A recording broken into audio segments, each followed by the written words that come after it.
윤석열 대통령이 한국 대통령으로는 12년 만에 미국을 국빈 방문하고 있습니다. 네, 우리 시간으로 오늘 밤 백악관에서 바이든 미국 대통령과의 한미 정상회담이 예정돼 있는데요.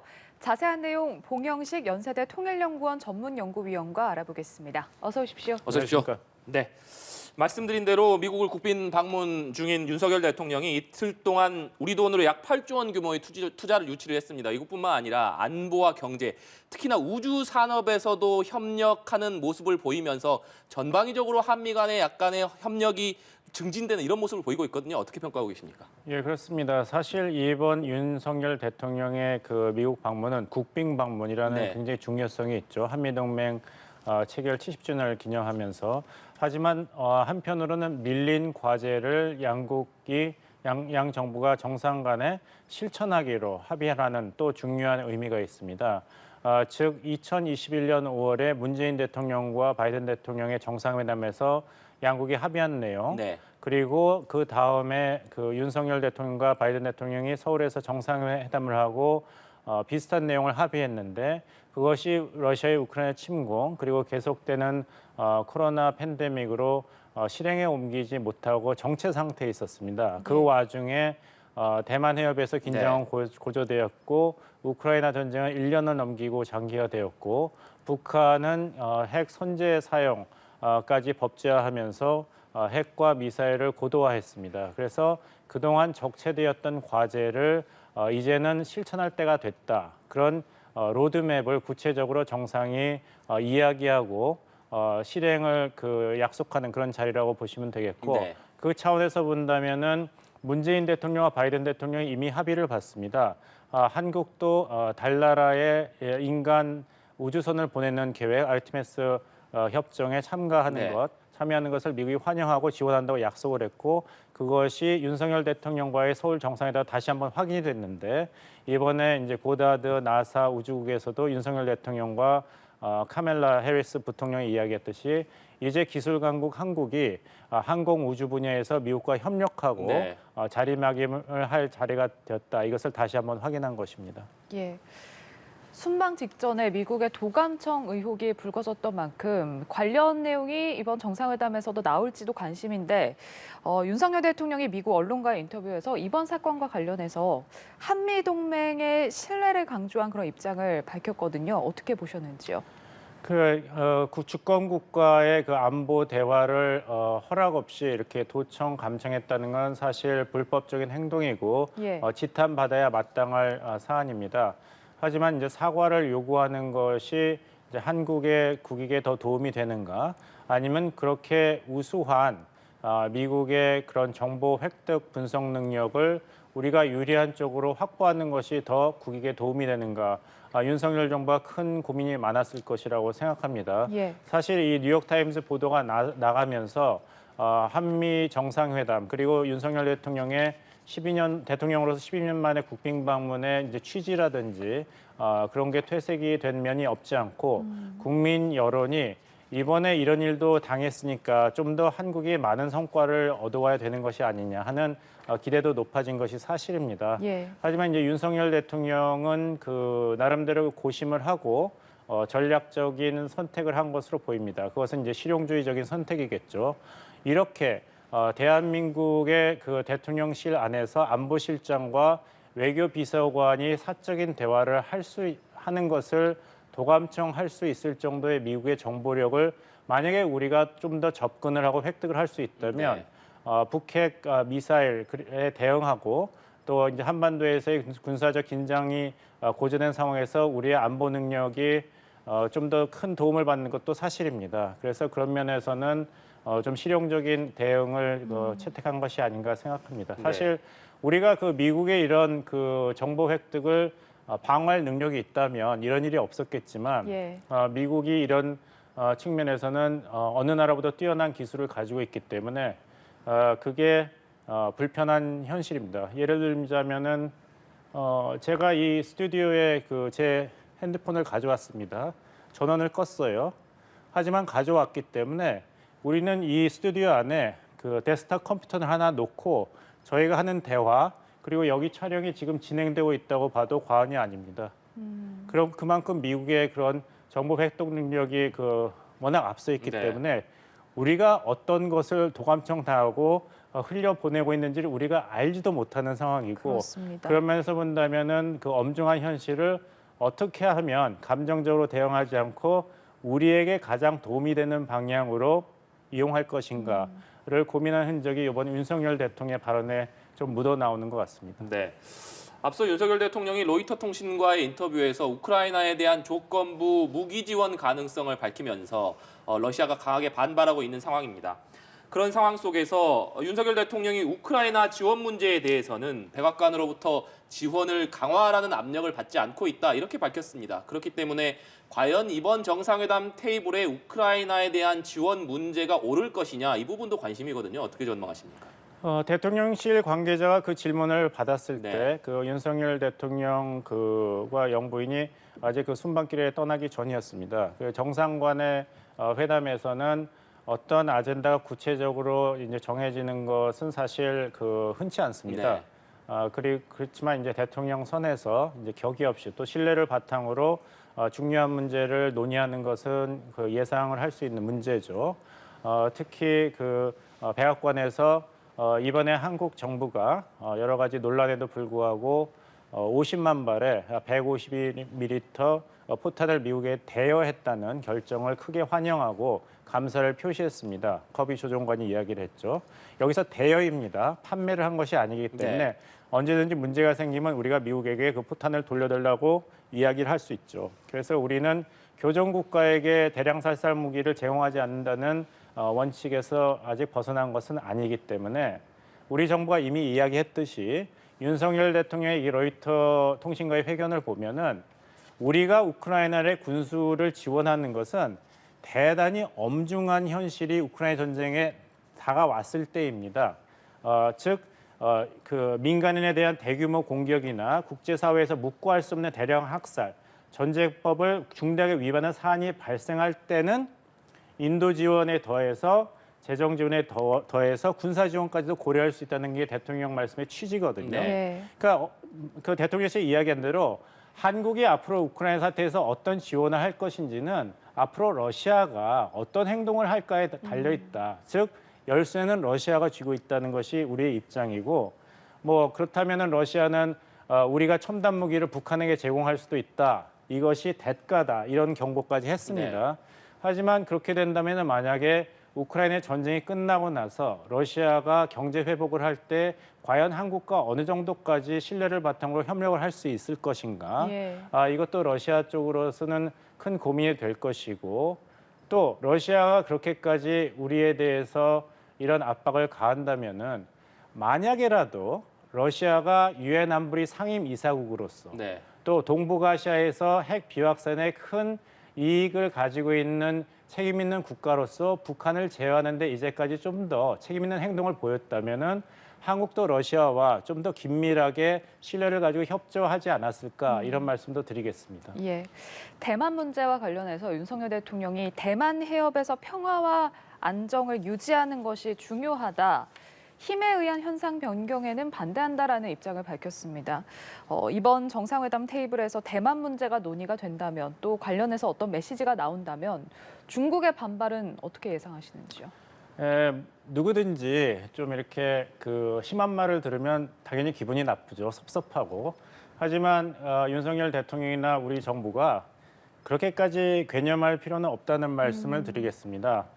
우리는 억울한 측면이 있죠. 그 정부는 아니 우크라이나 지원 문제라든지 대만 해협에서 안정을 강조하는 것은 모두 상식적인 수준의 언급이었는데 왜 이렇게 과민 반응을 하는가? 특히 중국에서는 왕원빈 중국 외교부 대변인이 타인의 말참견을 허용하지 않는다라는 거친 발언을 했고 예. 그래서 우리가 그 주한 대사를 초치했지 않습니까? 그리고 친강 중국 외교부장은 그 회의에서 최근 중국이 현 상태를 뒤집고 대만 해협의 평화와 안정을 방해한다고 비난하는 터무니없는 수사가 있었다면서 윤 대통령을 겨냥했고 진 부장은 이어서 양안은 중국에 속하며 중국이 주권을 수호하는 것은 옳고 타당하다. 대만 문제로 불장난하다가는 불에 탈 것이라고 경고했는데 윤석열 대통령이 너무 섭섭해할 건 없는 것이 불장난하다 불에 탄다는 경고는 중국이 미국 바이든 대통령에게도 했고 문재인 대통령에게도 했습니다. 2021년 5월에 아까 말씀드린 대로 문재인 대통령과 이제 바이든 대통령이 정상회담을 가지고 공동 성명을 채택했는데 거기서 대만 해협의 평화 안정이 중요하다는 문구가 들어갔고 중국이 여기에 반발했습니다. 그래서 불장난을 어떻게 얘기했냐면 당신은 다른 외교부 대변인이었는데 자오리젠 중국 외교부 대변인이 5월 24일 정례 브리핑에서 중국은 한미 공동 성명의 유관 내용에 주목하고 우려를 표시한다. 문재인 바이든 공동 성명입니다. 대만은 순전히 중국 내정의 문제이자 중국의 주권과 영토 완정에 관한 문제로 어떠한 외부 세력의 간섭도 용서할 수 없다. 유관 국가의 대만 문제에 관해 말과 행동을 조심하고 불장난하지 않기를 촉구한다고 이야기했습니다. 그때 문재인 정부의 정의용 외교장관이 뭐라고 대답을 했냐면 우리는 양안관계의 특수성을 충분히 인지하고 있고 대만 해협의 평화와 안정이 중요하다는 매우 원론적이고 원칙적인 내용만 공동 성명에 포함시킨 것이기 때문에 중국 측도 이해할 것이라고 답변을 했고 최영삼 외교부 대변인은 5월 25일에 이번 공동 성명에 대한 많은 내용들은 특정국의 특정 현안을 겨냥한 것이 아니다. 우리가 일반적으로 추구하는 보편 타당한 원칙적인 가치들에 대한 명시한 것이라고 해명을 했습니다. 즉 윤석열 정부가 설명과 비슷한 것이죠. 모두 상식적인 수준의 언급이라는 것. 더 재미있었던 것은 당시 외교부 관계자가 일반적으로 평화 안정이라는 보편적, 일반적 가치를 말할 수도 있고 둘째로 대만 해협에서 평화 안전이 중요하다는 이야기는 중국의 왕이 부장을 비롯해 중국 인사들도 얼마 전까지 학술회에서 여러 차례 사용한 표현인데 왜 우리가 했다고 이렇게 역정을 내는가 대답을 했기 때문에 바이든 대통령도 불장난하면 타 죽는다 경고받았고 문재인 정부도 같은 경고를 받았기 때문에 윤석열 정부도 너무 섭섭해할 필요는 없다 이런 말씀을 드리겠습니다. 네.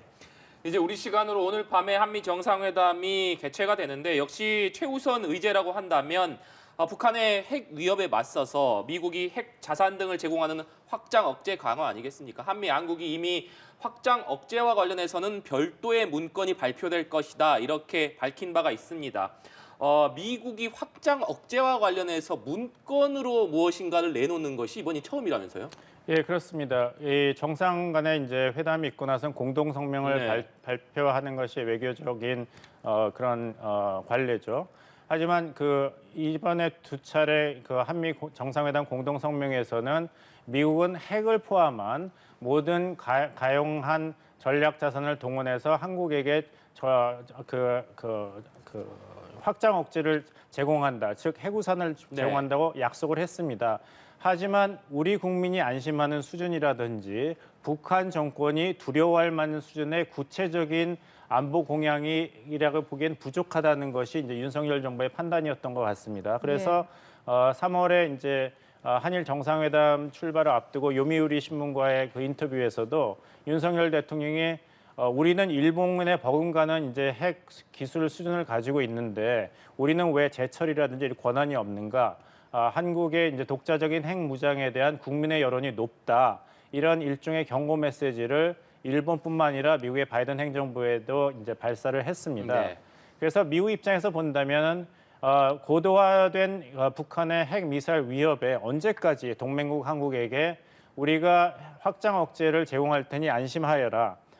이렇게까지 이야기한다면 이런 군사 전략이라든지 기술을 잘 알고 있는 전문가라든지 군부는 안심할 수 있을지 몰라도 대한민국의 일반 시민들이 과연 미국이 자국의 위협, 핵 공격 위협까지 감수하면서 한국에게 핵 우산 공약을 실천할 건가에 대해서는 의문시하는 것이 어떻게 보면 당연합니다. 그런 면에서는 국민의 이제 불안감을 달래줄 수 있고 더 중요한 것은 김정은 정권이 설마 바이든 행정부가 우리가 핵 공격을 했을 때 우리를 핵으로 공격할 것인가? 중국이 러시아가 우리의 뒷배에 있는데 그리고 제3차 세계대전의 리스크를 과연 미국이 감수할 것이냐 이렇게 오판을 할 수가 있는데 그것을 잡아주는 어떤 명확한 거부할 수 없는 경고 메시지가 필요하다는 것이 이번에 별도 문건 채택으로 나온 것이 아닌가 말씀드립니다. 예, 지난해 11월 한미 국방안보협의회의 SCM에서 확장 억제 강화 협력을 위해서 정보 공유, 공동 기획, 공동 실행을 언급한 바 있습니다. 미국이 전략자산 전개 등을 계획을 하는 과정에서부터 이제 한국이 참여를 한다 이런 의미였는데 그렇다면 이 양국이 논의해온 이런 구상들이 조금 더 구체화돼서 이번 문건에 담길 것이다 이렇게 보시는 건가요? 그렇게 이제 일반적으로 큰 틀에서 예상을 할 수 있지만 예. 일단은 어떤 문서가 채택되고 그 내용이 뭔가를 보고 말씀을 드리는 것이 정확하겠습니다. 왜냐하면 윤석열 대통령이 이제 국내 언론과 그 문제에 대해서 언급을 했다가 좀 논란이 일어난 적이 있었지 않습니까? 1월로 예. 기억을 하는데 윤석열 대통령의 이야기는 공동기획, 공동실행 차원에서도 우리가 개념 정립이라든지 공동 연습, 그리고 한국의 목소리와 의사가 반영되는 형식으로 진행이 돼야 된다. 예. 새로운 현실에 맞춰서 변화가 있어야 된다 발언을 했는데 이제 바이든 대통령은 그 기자가 질문해서 한국과 어떤 핵 전쟁 모의 연습을 하고 있습니까? 그랬을 때 휴가에서 돌아오는 길에서 아니다라고 이야기를 했죠. 예. 그리고 우리 정부도 한국이 핵무기를 보유한 국가가 아니기 때문에 핵무기를 보유한 미국과 대등한 위치와 조건에서 핵 전쟁 연습을 한다는 것은 그 가정이 설립이 안 된다 이렇게 이야기를 했지만 우리가 이 미국의 핵 전략에서 소외되고 있는 것이 아닌가 하는 그 확장 억제에 대한 국민의 불신이 더 깊어진 것이 사실입니다. 그래서 아마 한국과 미국이 그 한국의 독자 핵무장이 아니고 또 미국의 전술핵 재배치가 아닌 차원에서 새로운 그런 체제를 모색할 수 있다면 일단은 이제 상시 배치 수준에 준하는 미국의 전략 자산을 한국이 요청했을 때 미국이 결정하는 것이 아니라 한국도 그것을 요청을 하고 미국이 그것을 수용하는 이렇게 조율된 그리고 보다 신뢰할 수 있는 방식으로 전개하는 것의 합의가 이번 문서에 포함될 것으로 보이고 예. 또 한국이 비록 핵무기를 소유한 국가는 아니지만 미국의 이 한반도에서 핵 전략 자산을 전개하는 이런 모의 연습에 한국이 참여하고 관찰을 하고 정보를 공유하는 수준의 한국의 보다 높은 수준의 참여가 보장되지 않을까 예상해 봅니다. 네. 그런 차원에서 확장 억제와 관련해서는 북대서양 조약기구 나토가 비교 대상으로 자주 언급이 됩니다. 나토 같은 경우에는 상설 조직으로 핵 기획 그룹을 가지고 있기 때문에 한미 간에도 이 같은 상설 협의체가 신설될 필요성이 있는 것 아니냐 이런 얘기들이 나오거든요. 이번 회담에서 이런 부분들이 논의될 가능성은 어떻게 보십니까? 아마 그 부분 논의될 가능성이 그 다른 아이디어보다도 실현 가능성이 제일 높다고 네. 말씀을 드리겠습니다. 왜냐하면 이것은 양국 정부가 이제 우려를 공유하고 있는 그 이슈라고 말씀드리고 있는 게 그 확장 억제 전략 협의체 고위급 협의체가 차관 외교부와 국방부 차관이 참여하는 형태이기 때문에 예. 사실 상설 조직이라고 보기는 어렵습니다. 그래서 북한의 핵 위협이 굉장히 다양하고 급박하고 자주 전개되지 않습니까? 그렇다면 우리도 발빠르게 조율한 방식으로 대응을 해야 될 텐데 그렇다면 이 고위급 핵 확장 억제 전략 협의체가 좀 너무 느리다. 네. 그래서 그 수준을 높이면서도 상시적으로 소통하고 의견과 정책을 조율할 수 있는 방향으로 좀 진화를 해야 되는 것이 아닌가 이런 논의가 있는데 그것은 이번 정상회담에서도 실현 가능성이 상당히 높다고 말씀을 드리겠고 또 나토식 핵 공유 모델이 우리에게 완벽하게 적용되기는 힘들다는 말씀도 드리겠는 게 나토와 미국의 핵 공유는 1대1 양자 차원의 그런 핵 공유 시스템이 아니기 때문에 우리는 나토식 핵 공유에서 취할 것은 취하겠지만 문재인 정부 때서부터 주장해온 우리식 테일러메이드 맞춤형 핵 확장 억제 전략을 미국과 협의해서 창설하는 것이 더 중요하다 말씀드리겠습니다. 알겠습니다. 오늘 말씀은 여기까지 듣도록 하겠습니다. 봉영식 연세대 통일연구원 전문연구위원과 함께했습니다. 고맙습니다.